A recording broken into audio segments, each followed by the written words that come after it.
So he asked me the Monday of the RNC convention, which I think was June 15th. And I really didn't know that morning. I thought that he was probably going to pick me, but I didn't know for sure. Probably 60-40, basically. And so I had no idea. I get the call around 1 o'clock at Milwaukee time at the RNC convention. I'm hanging out with my kid. Another one of my kids is in the other room asleep because, our kids are young, so they nap still. And he makes this call, and he's like, "Hey, do you want to be my vice president?" I was like, "Oh." Was it literally just like that? Well, actually, what happened is I get a text message from a staff member on his team that says, "You just missed a very important phone call." And I don't know, because there's so much inbound traffic that I think it just went straight to voicemail. So I call him back, and I'm like, "Hey, sir, what's going on?" He said, "JD, you just missed a very important phone call. I'm going to have to pick somebody else now." So I'm about to shit a brick here. And then he says, no, I'm just kidding. Obviously, I want you to be my vice president. And the funny thing is, my 7-year-old is in the background, and he has no idea what's going on. And I love that, right? It's one of the good things about this. He has no clue what's going on. He's like, "Dad, who are you talking to?" He's talking about Pokemon cards, right? And Trump hears my son in the background, and he says, "Well, who's that?" And I said, "That's my 7-year-old son, you." And he's like, "Put him on the phone." And I'm just anxious for him to get this statement out, because in my mind, It's not final until the statement is actually out. And he talks to my son, and he reads the statement that he is going to put out on Truth Social announcing that I'm the VP nominee of the Republican Party. And he's like, "What do you think about that, Ewan?" And my son Ewan's like, "Oh, that's pretty good. That's pretty good."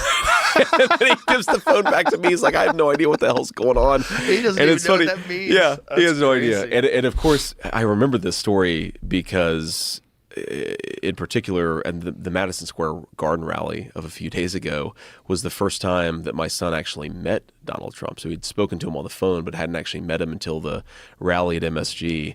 And my 7-year-old really wanted to tell him a joke, and he remembers this phone conversation. And so he tells him this joke, and Trump kind of chuckles, but also is probably judging me because it was a somewhat inappropriate joke for a 7-year-old to tell. But here we are. Well, that's the only ones that 7-year-olds remember. That's right. Well, it's like, I have terrible language. I mean, it's one of my many flaws, but I was raised by my very working class grandmother, and she was actually very interestingly, she was a very devout Christian, but she also had, a language that would make a sailor blush. And so I talk like that because I was raised by this woman. Those are fun ladies. Those are fun ladies, man. She was she was awesome. She was an amazing person, a huge personality, right? We called her a force of nature because she was such this big personality. But my wife's rule is, basically he's only allowed to cuss when he's telling this one joke. So that's hilarious. Yeah, so he told tells this that joke to joke all Donald the time. Trump. Yeah, exactly. He says it 14 times a day. Yeah, early on I told my kids, you can swear in front of us. I go, but don't swear in front of other parents. Right. And don't swear for no reason. Right. Well, because they judge you, right? The other parents judge you. How old are your kids? Well, the youngest ones are 14 and 16, and I have a 28-year-old. Okay. But when my Nice. 14-year-old was 2, we were on a skiing trip, and we were about to leave. We packed up all our stuff, but her helmet, we forgot to put her helmet away. I go, "Oh, we forgot to put the helmet away." And she just looks down at the helmet, and she goes, "Shit." And my wife is just like, "Oh my God." Right. It was so funny.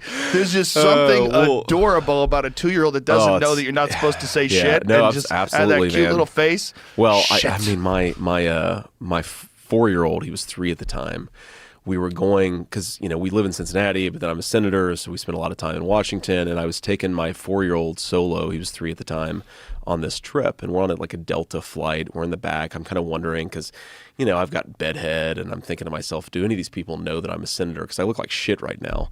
And I sort of get away with it. I don't think that anybody notices who I am. And we're sitting there, and my son drops one of those Biscoff cookies in between the seat, and he looks at me and he says, "Dad, well, fuck." And 12 people instantly turn around and look at me, and it's like, "Oh, Senator Vance, your son has such colorful language." And I'm like, "Oh my God, I'm such a terrible father, and these people are all judging me." Yeah. But it's, but you're right, it's so cute. It's adorable. It's so funny, but Yeah, I got to do a little bit better about that because they're going to start judging me. People need to relax.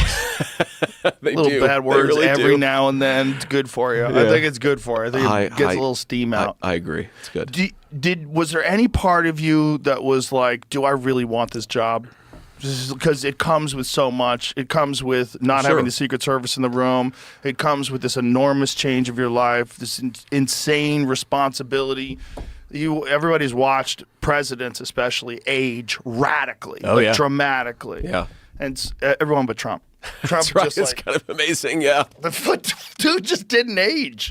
It's so strange. It's like it barely affected him. Everybody else is like they're getting radiation sickness, and he gets out of there. He looks exactly the same. I can't wait to do it again. Let's go. We're gonna win big.